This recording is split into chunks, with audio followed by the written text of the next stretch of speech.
亲了，肯定亲了。小助理在我们家这样，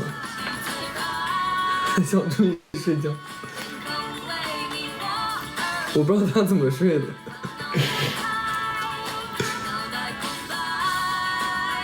你看，他把那个窝给拆了，然后从里面钻出来的睡觉。好可爱，我想做成表情包。我给你看我家猫，很少给它买衣服。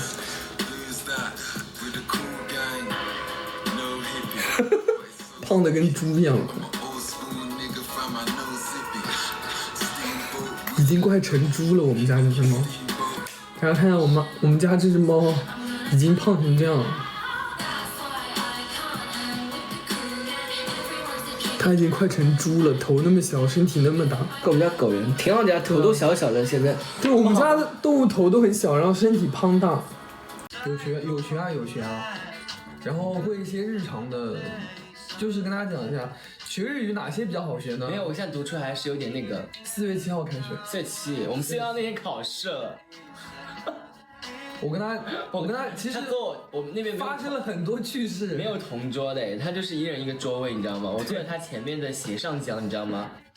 前2天我们俩去考试了。对啊。然后跟他讲学日语哪些最好学，去吃饭的地方，你会跟他讲，就是这种吃的东西你会学得特别快，就比如说你特别喜欢吃的东西啊，你就会学得很快。然后还有一些买东西的地方，你会学得很快。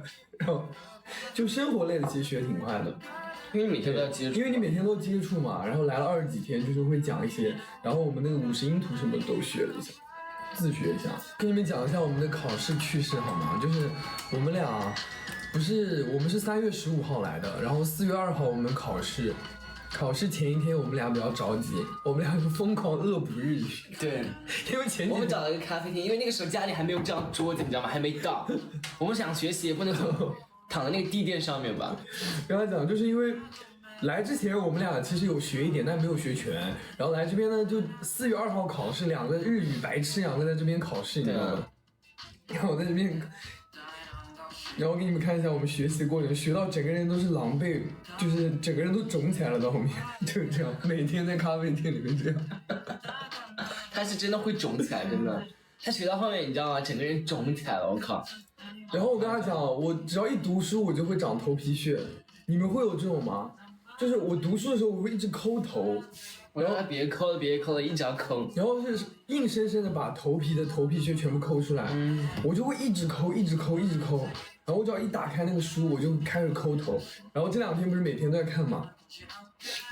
给大家看一下我们那2本书，就是写的那个在那里。妈呀，我都要哭了！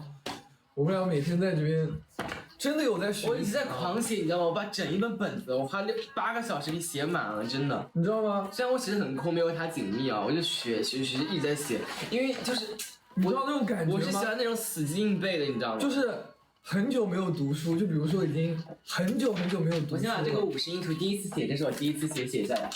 你知道要敲有多用功吗？各种写。真的，像我马上30岁，我已经差不多将近10几年没有学习过了，除非那种学习都上网课。我说，如果是我们交了钱的，不可能放弃的。大家放心，我交了学费的。要的窍是这样的，只要花了钱的，必须努力学会。不好意思，你们是你们，我们是我们，我们会努力学的哈。